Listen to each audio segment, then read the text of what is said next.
ચાલો વિદ્યાર્થી મિત્રો, આપણે જે ગયા લેક્ચરમાં એકમ કોષની વાત કરેલી હતી અને એકમ કોષના ખૂણાઓ વિશેની વાત કરેલી હતી. હવે જે આપણી પાસે નવો ટોપિક છે એ છે કઈ આ રીતનો આદિમ અને કેન્દ્રિત એકમ કોષ. કેવા? આદિમ અને કેન્દ્રિત એકમ કોષ. ઓકે, એમાંથી આપણે પહેલું જોશું આદિમ એકમ કોષ. ઓકે, આપણે ગયા લેક્ચરમાં એકમ કોષની વાત કરેલી હતી, એમાંથી હવે પહેલો એનો પ્રકાર છે આદિમ એકમ કોષ. ચલો, આદિમ એકમ કોષ કોને કહેવામાં આવશે? દાખલા તરીકે તમારી પાસે એક આ રીતનો એકમ કોષ છે. ઓકે, આ રીતનો એક એકમ કોષ છે.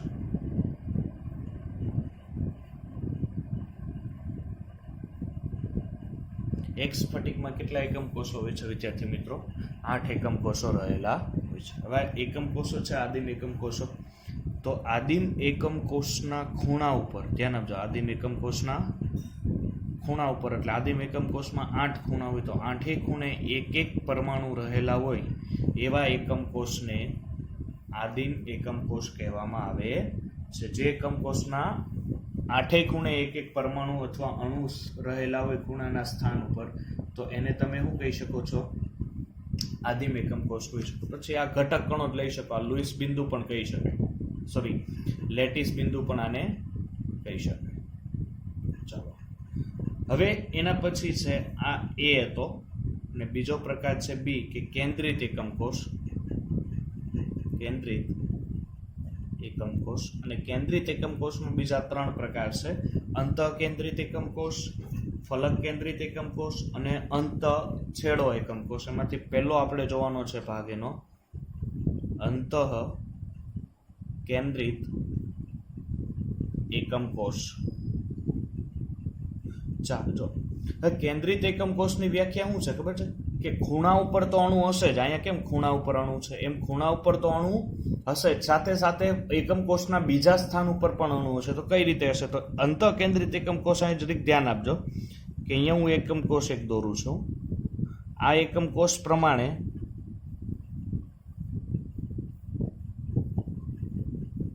ઓકે, ખૂણા ઉપર તો હશે જ, કમ્પલસરી ખૂણા ઉપર તો હશે જ. હવે અંતઃકેન્દ્રિત એકમ કોષ એટલે હું, અંત એટલે શબ્દ યાદ રાખજો મધ્યમાં. ક્યાં? અહીંયા મધ્યમાં. હવે તમે જે રૂમમાં બેઠા છો વિચાર કરો કે 8 રૂમના 8 ખૂણે એક પરમાણુ હશે, અને એક પરમાણુ ક્યાં હશે? સેન્ટરમાં હશે. બરોબર છે? ચાલો, એના પછીનો જે સેકન્ડ નંબરનો છે, સેકન્ડ નંબરનો આપણે જોઈએ તો એ છે ફલક કેન્દ્રિત એકમ કોષ. કેવો? ફલક કેન્દ્રિત એકમ કોષ. તો ફલક કેન્દ્રીય એકમ કોષ પ્રમાણે આપણે એવું કહી શકીએ કે સર એમાં પણ આ રીતના જોઈએ આપણે.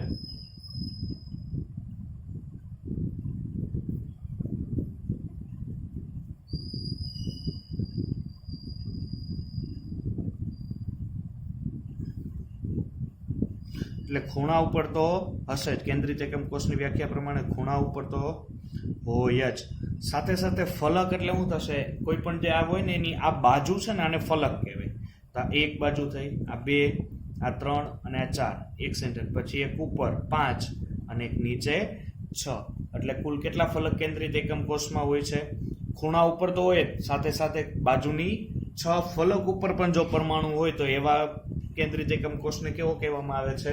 ફલક કેન્દ્રિત એકમ કોષ કહેવામાં આવે છે. પછી ત્રીજો નંબર જો આપણે લઈએ તો ત્રીજો નંબર છે અંત અથવા છેડો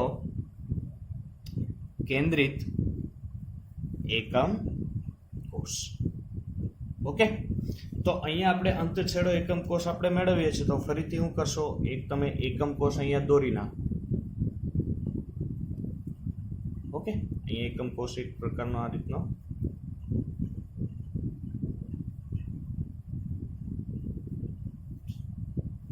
ચાલો, આ એકમ કોષ દોર્યો. ફરીથી ક્યાં હશે?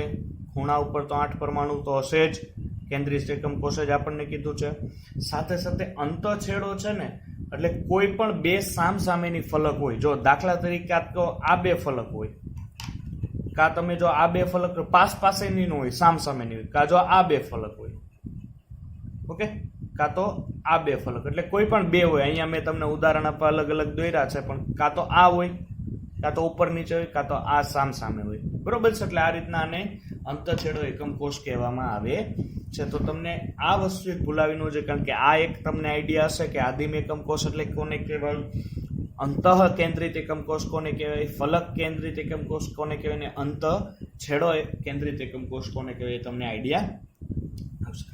ચાલો, હવે આપણે જેની ચર્ચા કરવાની છે એ જે કોષ્ટક છે એ મોસ્ટ આઈએમપી કોષ્ટક છે એમસીક્યુ માટે. હવે જે ચર્ચા છે એ જે મેં તમને એકમ કોષ ભણાવ્યા ને, એ એકમ કોષના બીજા અલગ અલગ આપણે કહી શકીએ કે બીજા અલગ અલગ એના 7 પ્રકાર હોય છે. કેટલા હોય છે વિદ્યાર્થી મિત્રો? 7 પ્રકાર. અહીંયા તમારી બુકમાં જો અહીંયા દેખાતું હશે, મેં તમને અહીંયા દર્શાવેલું છે. એક છે સમઘનીય એકમ કોષ, ચતુષ્કોણીય એકમ કોષ. એટલે જે એકમ કોષ છે ને એના બીજા કુલ કેટલા પ્રકાર હોય છે વિદ્યાર્થી મિત્રો?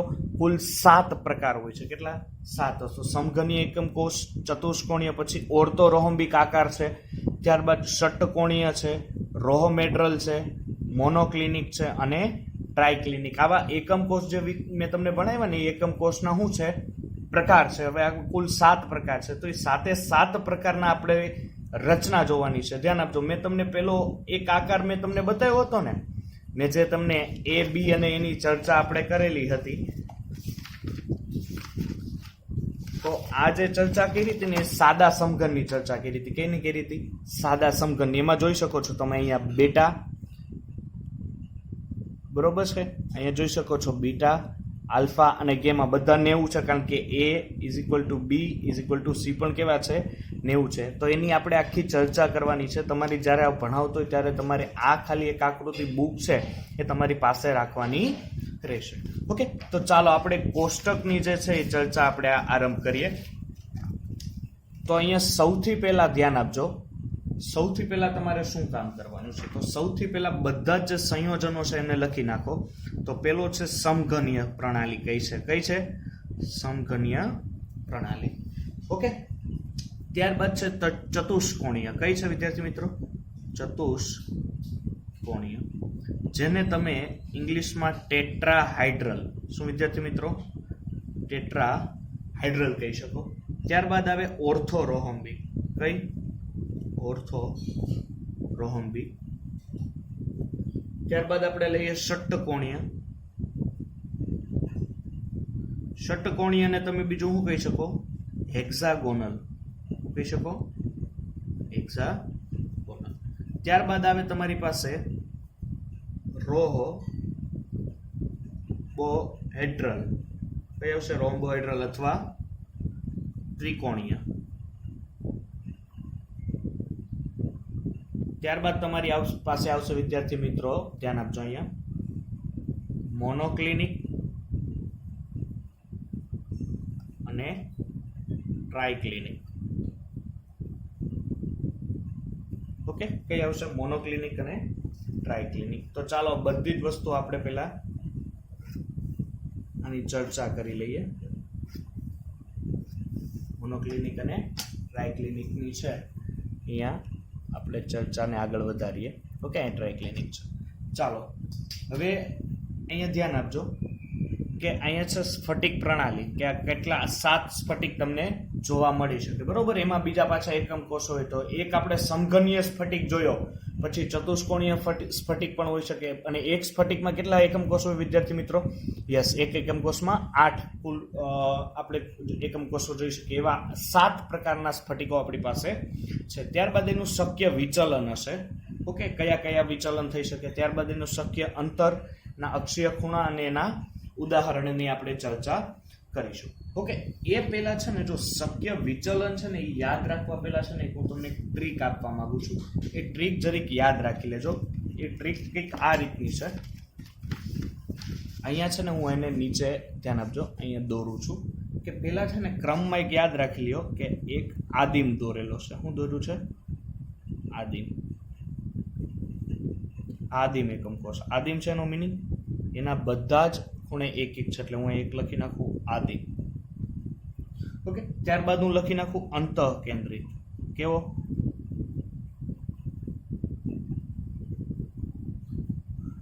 ખૂણા ઉપર તો હશે જ, ધ્યાન આપજો, બધા પરમાણુ ખૂણા ઉપર તો હશે જ. અંતઃ કેન્દ્રિત હોય એટલે એક કેવો હોય? મધ્યમ. એટલે હું એમ કહી શકું અંતઃ કેન્દ્રિત એકમ કોષ થયો. ત્યારબાદ હું એક કરી નાખું અંત કેન્દ્રિત એકમ કોષ. કેવો? અંત કેન્દ્રિત એકમ કોષ એટલે વળી શું? તો અંત કેન્દ્રિત એકમ કોષ એટલે બે ખૂણા ઉપર તો હશે જ ભાઈ, બધા ખૂણા ઉપર તો સાથે સાથે ગમે બે સામસામેની ફલક ઉપર હશે. એટલે આ થશે ત્રીજા નંબરનો અંત કેન્દ્રિત એકમ કોષ. બરોબર, અંત કેન્દ્રિત. આ અંતઃ છે, આ અંત કેન્દ્રિત છે. અને ચોથો છે હવે કયો વધ્યો? ફલક કેન્દ્રિત. બરોબર છે, એટલે કે ખૂણા ઉપર તો હશે સાથે સાથે 6 ફલક પર પણ હશે. ઓકે, એટલે આ રીતના નંબર પહેલા યાદ રાખેલા, એના કોષ્ટક સમજવું હોય ને એટલે ફલક કેન્દ્રિત. એટલે પહેલા નંબર ઉપર શું આવશે? આદિમ, પછી અંતઃ કેન્દ્રિત, પછી તમે જોઈ શકો છો વિદ્યાર્થી મિત્રો પછી શું આવશે? અંત કેન્દ્રિત, અને લાસ્ટમાં આવશે ફલક કેન્દ્રિત. ચાલો હવે અહીંયા થોડુંક ધ્યાન આપજો. એ પેલા ક્રમ તમારે યાદ રાખજો. સમઘનીય છે તો સમઘનીય કેટલા શક્ય વિચલન દર્શાવે છે? તો સમઘનીય છે ને એ દર્શાવે આદિમ દર્શાવે. ધ્યાન આપજો, એ શક્ય વિચલન કયું દર્શાવે? આદિમ દર્શાવે. એક બીજું દર્શાવે અંતઃ કેન્દ્રિત શક્ય વિચલન દર્શાવે. ત્યારબાદ ફલક કેન્દ્રિત દર્શાવે. શું દર્શાવે? ફલક કેન્દ્રિત. એટલે સમઘનીય છે કુલ આ 3 શક્ય વિચલન તમને દર્શાવે છે. અંત છેડો કેન્દ્રિત એક શક્ય વિચલન સમઘનીયમાં જોવા મળતું નથી. ઓકે, ત્યારબાદ ચતુષ્કોણીય લઈએ તો ચતુષ્કોણીય છે એ આદિમ ધરાવશે અને સાથે સાથે અંતઃ કેન્દ્રિત શક્ય વિચલન ધરાવે. ઓકે, આદિમ ધરાવશે અને અંતઃ કેન્દ્રિત ધરાવશે. ત્યારબાદ ઓર્થોરોમ્બોઇડ છે એ 4 ધરાવે. એ આદિમ પણ ધરાવશે, અંતઃ કેન્દ્રિત પણ ધરાવશે, અંત કેન્દ્રિત પણ ધરાવશે અને ફલક કેન્દ્રિત પણ શક્ય વિચલન એ ધરાવે છે. તમે ષષ્ઠકોણીય લ્યો તો એ ફક્ત કયો ધરાવે? આદિમ. જો તમે રોહોમેડ્રલ ત્રિકોણીય લ્યો તો પણ એ કેવો ધરાવે? ફક્ત આદિમ ધરાવે છે. ત્યારબાદ જો મોનોક્લિનિક તમે અહીંયા લ્યો છો વિદ્યાર્થી મિત્રો, તો મોનોક્લિનિક છે આદિમ અને અંત છેડો આ બે જ ધરાવે. અને લાસ્ટ જે ટ્રાયક્લિનિક છે ફક્ત કયું શક્ય વિચલન ધરાવે? આદિમ કેન્દ્રિત એકમ કોષ. તો હવે તમારે આને યાદ રાખવા શું કરવાનું છે? તો અહીંયા નંબરિંગ જોવો તો આદિમનો 1 નંબર છે, પછી અંતઃ કેન્દ્રિતનો કેટલો છે વિદ્યાર્થી મિત્રો? અંતઃ કેન્દ્રિતનો 2 નંબર છે, તો અહીંયા હું આને 2 આપી દઉં. અને ફલક કેન્દ્રિતનો કેટલો છે વિદ્યાર્થી મિત્રો? 4, તો આને 4 આપી દઉં. બરોબર છે. હવે એની પહેલા અહીંયા એક તમને ટ્રીક આપું છું. આ શું છે? સમઘનીય છે એટલે અહીંયા ઘ યાદ રાખો.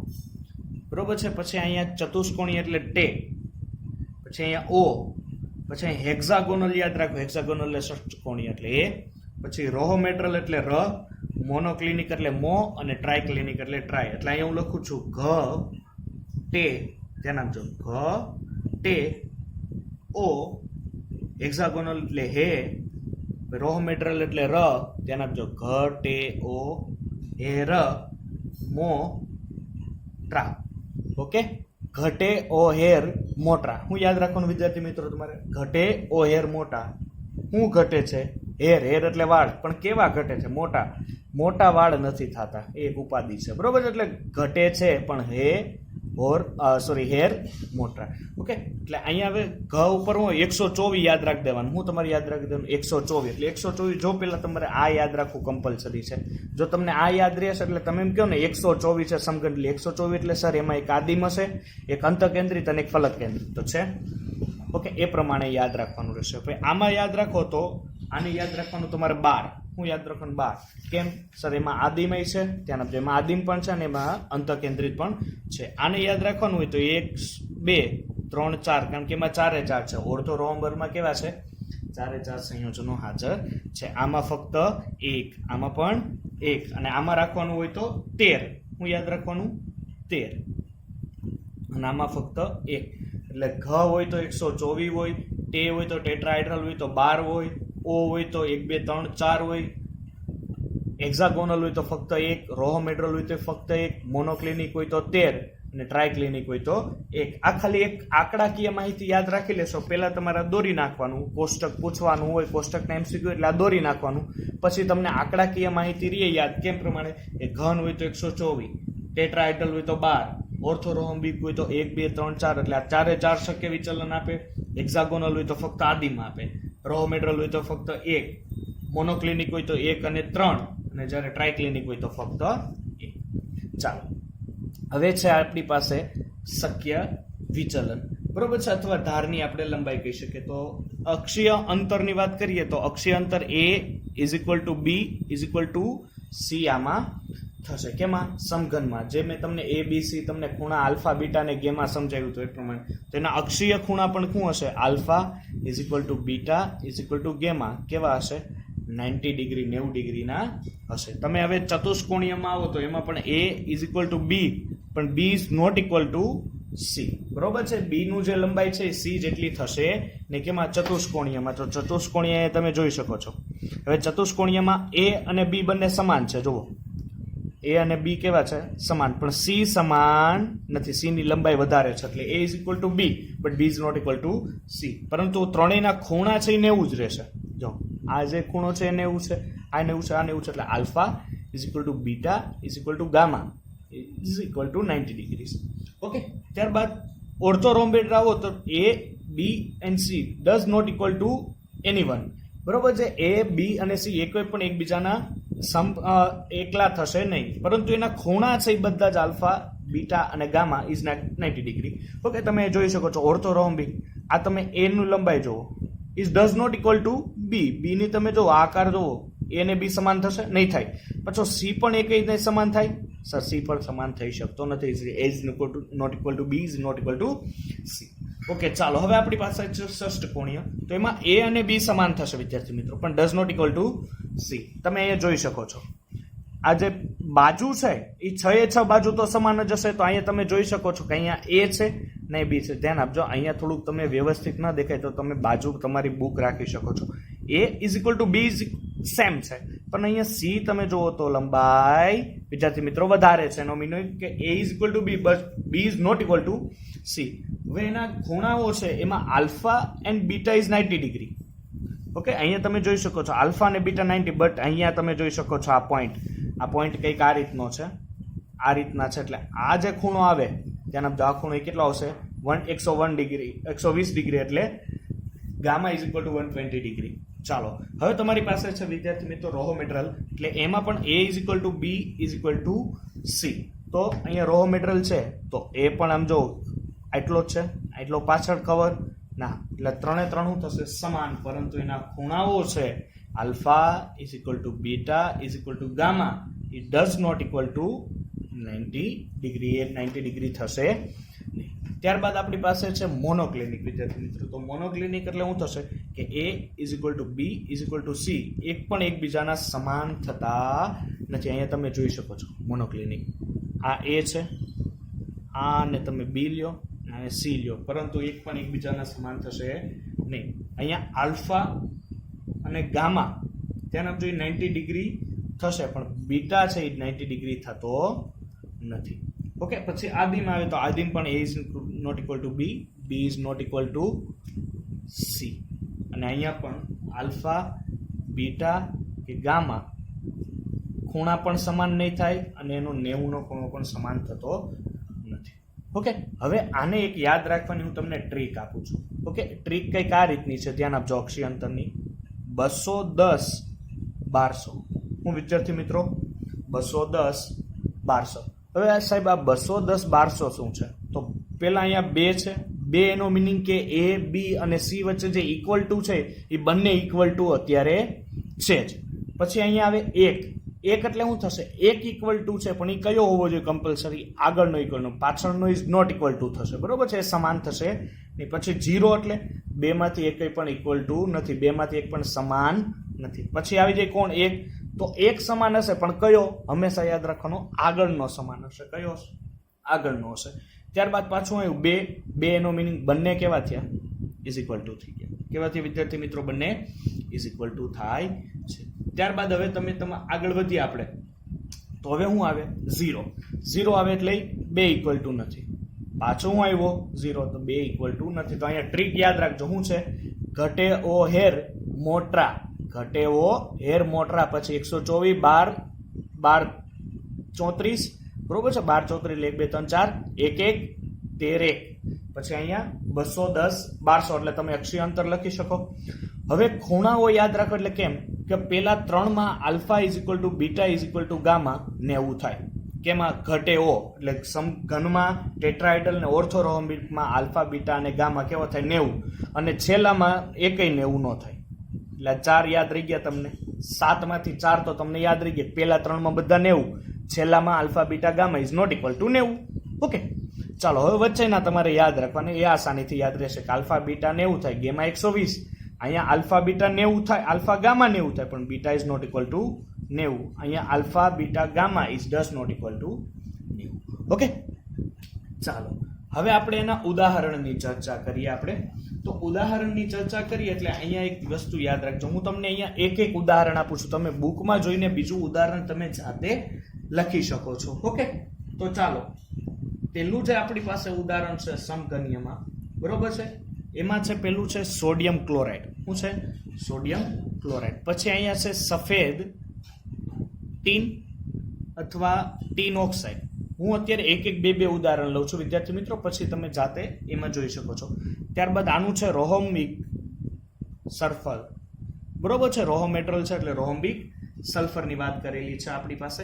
ત્યારબાદ છે આની પાસે જો ષટ્કોણીય લઈએ તો ગ્રેફાઇટ. તમે ષટ્કોણીયની રચના લઈ લો તો શું થશે? ગ્રેફાઇટ થશે, બરોબર છે? ત્યારબાદ આપણે સિનેબાર. સિનેબાર એટલે થાય HGS. ધ્યાન આપજો, સિનેબાર એટલે શું થશે વિદ્યાર્થી મિત્રો?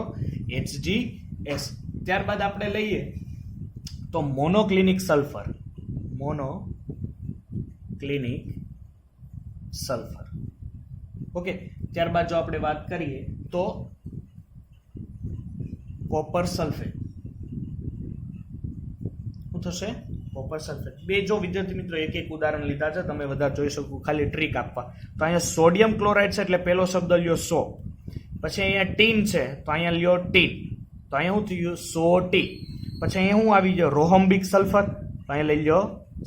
ધ્યાન આપજો, હું જે વસ્તુ રાઉન્ડ કરું એના ઉપર ધ્યાન આપજો. સો એટલે સોડિયમ ક્લોરાઇડ, ટી એટલે સફેદ ટીન અથવા ટીન ઓક્સાઇડ, સ એટલે રોહોમ્બિક સલ્ફર. પછી અહીંયા આવશે ગ્રે એટલે ગ્રેફાઇટ. પછી અહીંયા આવશે સી એટલે સિનેબાર. અહીંયા ફરીથી શું આવશે? સલ્ફર, પણ કયો હવે? મોનોક્લિનિક, કારણ કે અહીંયા મોનોક્લિનિક સલ્ફરની વાત કરીએ છીએ. ત્યારબાદ આવશે કોપર સલ્ફેટ. ઓકે, તો યાદ રાખો સોટી સગ્રે. ધ્યાન આપજો, શું છે? સોટી સગ્રે સિસ્કો. હું વિદ્યાર્થી મિત્રો સોટી સગ્રે સિસ્કો, સોડિયમ ક્લોરાઇડ, સફેદ ટીન અથવા tin oxide, rhombic sulphur, graphite, cinnabar, monoclinic sulphur અને કોપર સલ્ફેટ. ઓકે, તો આ રીતના આપણે જે અક્ષીય અંતરવાળું જે આખું કોષ્ટક છે, આખું કોષ્ટક અહીંયા પૂરું થાય છે, બરોબર છે? હું અહીંયા આ રીતના લખું છું, તમે આ રીતના જે ધ્યાન આપું છું, તમે વિડીયો સ્ટોપ કરીને તમે આખું ઉતારી શકો અને બધી ટ્રીકો તમે ફરીથી વારંવાર શીખી શકો છો. ઓકે, હવે જે આપણી આ બ્રેવિસ લેટિસ હતી ને, આ બ્રેવિસ લેટિસના કુલ 14 પ્રકારના એકમ કોષો હોય છે. કેટલા વિદ્યાર્થી મિત્રો એકમ કોષો હોય છે?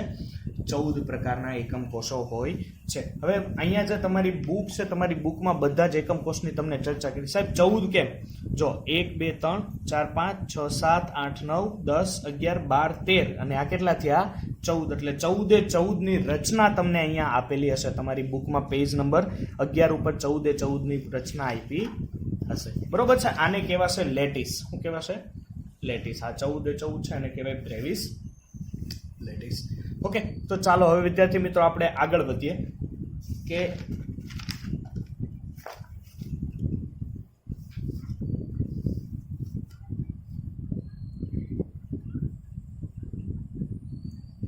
એકમ કોષમાં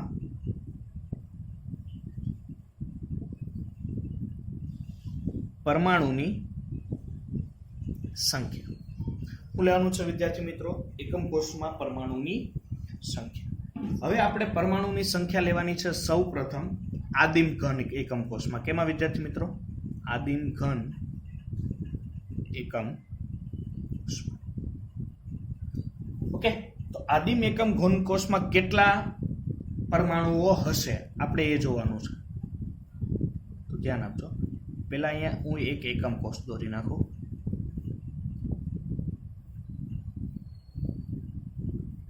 બધા ખૂણે એક એક હોય એક એકમ કોષમાં. ઓકે, બધા ખૂણે એક એક એકમ કોષ. હવે એની પહેલા છે ને હું તમને થોડીક અહીંયા ચર્ચામાં દોરી જાઉં, તમને એક વધારે આઈડિયા આવશે. હા, તમને અહીંયા એક એકમ કોષ છે, બરોબર છે. અહીંયા હું વચ્ચે એક દોરી નાખું.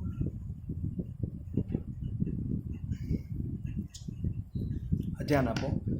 દાખલા તરીકે અહીંયા એક મધ્યમાં અહીંયા એક પરમાણુ છે. ઓકે, આ પરમાણુ છે. તો આ પરમાણુના વિદ્યાર્થી મિત્રો કેટલા ભાગ પડતા હશે? તો હું એક વાત કહી શકું, તમે એના 8 ભાગ પડતા હોય, કારણ કે 8 ભાગમાં કેટલા બોક્સ છે? 8 બોક્સ છે. એટલે મધ્યનો પરમાણુ 8 ભાગમાં વહેંચાયેલો હોય એક સ્ફટિકમાં. હવે તમે અહીંયા એ પરમાણુ લ્યો તો આની ઉપર બીજા 4 આવતા હશે સ્ફટિક, એટલે આ પરમાણુ એ કેટલા ભાગમાં વહેંચાયેલો હોય? 8. એટલે કે આ પ્રત્યેક ખૂણા ઉપરનો જે અણુ છે ને એ કુલ કેટલા ભાગમાં વહેંચાયેલો છે? 8. એ પ્રત્યેક અણુ કેટલા ભાગમાં? 8. એટલે હું એમ કહી શકું કે આ એક અણુનો હિસ્સો 1/8 હશે. ધ્યાન આપજો, કેટલો? એક અણુનો હિસ્સો 1/8 હશે. જો હું અહીંયા તમને વિદ્યાર્થી મિત્રો જો ટ્રાય મારું, હું તમને દોરી બતાવું, બીજો આ પ્રકારનો સ્ફટિક તમને હું દર્શાવું અહીંયા.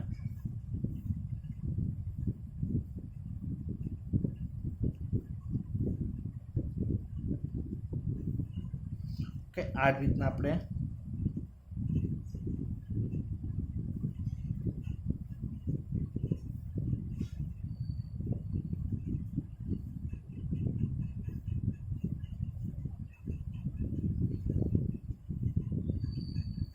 ઓકે, આ 4 ભાગ પડી ગયા. એમાંથી આ મધ્યનો ભાગ છે. કયો છે? મધ્યનો ભાગ છે. એટલે આ જે ગોળો છે, આ ગોળો છે એના કુલ કેટલા ભાગ પડતા હશે વિદ્યાર્થી મિત્રો? આ ગોળાના હું એમ કહી શકું કે 8 ભાગ પડતા હશે. એ પ્રમાણે જો ખૂણાનો હોય તો એની આગળ એક આવો સ્ફટિક હશે. અહીંયા લ્યો કે ગમે ત્યાં લ્યો, એની આખો એક લાખો સ્ફટિકો હોય. ધ્યાન આપજો, આમાં લાખો સ્ફટિકો હોય છે. એટલે દરેક ગોળાના કુલ કેટલા ભાગ પડતા હશે? 8 ભાગ પડતા હશે. કેટલા? 8 ભાગ. એટલે પ્રત્યેક ગોળો છે કેટલા ભાગમાં વિભાજિત થશે? 8 ભાગમાં. એટલે આમાં કેટલા ગોળા છે? 8. આ એકમ કોષનો જે એક ભાગ છે, તો આ એકમ કોષનો એક ભાગ, એટલે કુલ એના દરેક પરમાણુ 8 ભાગમાં વહેંચાયેલા હશે. એટલે હું એમ કહી શકું કે જે 8 પરમાણુ છે કેટલા ભાગમાં વહેંચાયેલા હશે? 1/8. એટલે 8/8ના 8મો ભાગ ભેગો કરું એટલે 1 8 8 8 કેન્સલ. એટલે એક સાદા એકમ કોષમાં પરમાણુની સંખ્યા કેટલી હશે વિદ્યાર્થી મિત્રો?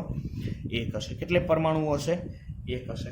ધ્યાન આપજો વ્યવસ્થિત કે આનો હિસ્સો 1/8, આનો પણ 1/8, 1/8, 1/8, 1/8, 1/8, 1/8, એવા 8 ભેગા કરું તો 8 × 1/8, એટલે આમાં કુલ આ બધા 8મો ભાગ જો ભેગો કરું તો 8/8મા ભાગમાં ભેગા કરું એટલે મને કુલ કેટલા પરમાણુ બને વિદ્યાર્થી મિત્રો? કુલ મને 1 પરમાણુ પ્રાપ્ત થાય છે. ઓકે, હવે એ પ્રમાણે આપણે સેકન્ડ નંબર આવીએ તો સેકન્ડ નંબર ઉપર છે આપણી પાસે અંતઃ કેન્દ્રિત એકમ કોષ. કયો છે વિદ્યાર્થી મિત્રો? અંતઃ કેન્દ્રિત એકમ કોષ. ચાલો હવે એ જ પ્રમાણે અહીંયા હું કરું છું,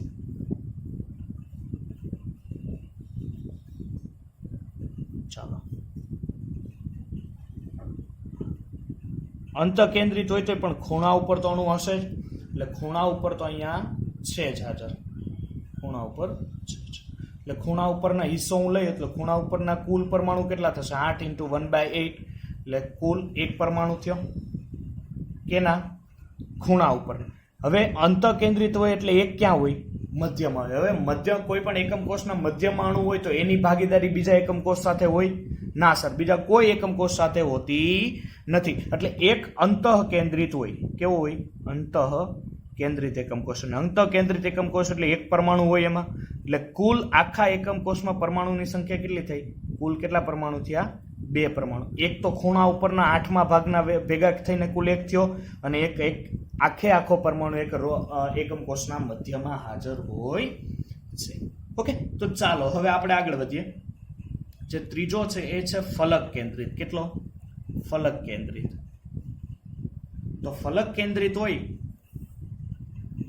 તો ક્યાં ક્યાં હશે? પહેલી વસ્તુ કે ફલક કેન્દ્રિત હોય એટલે ખૂણા ઉપર તો એક અણુ હશે જ.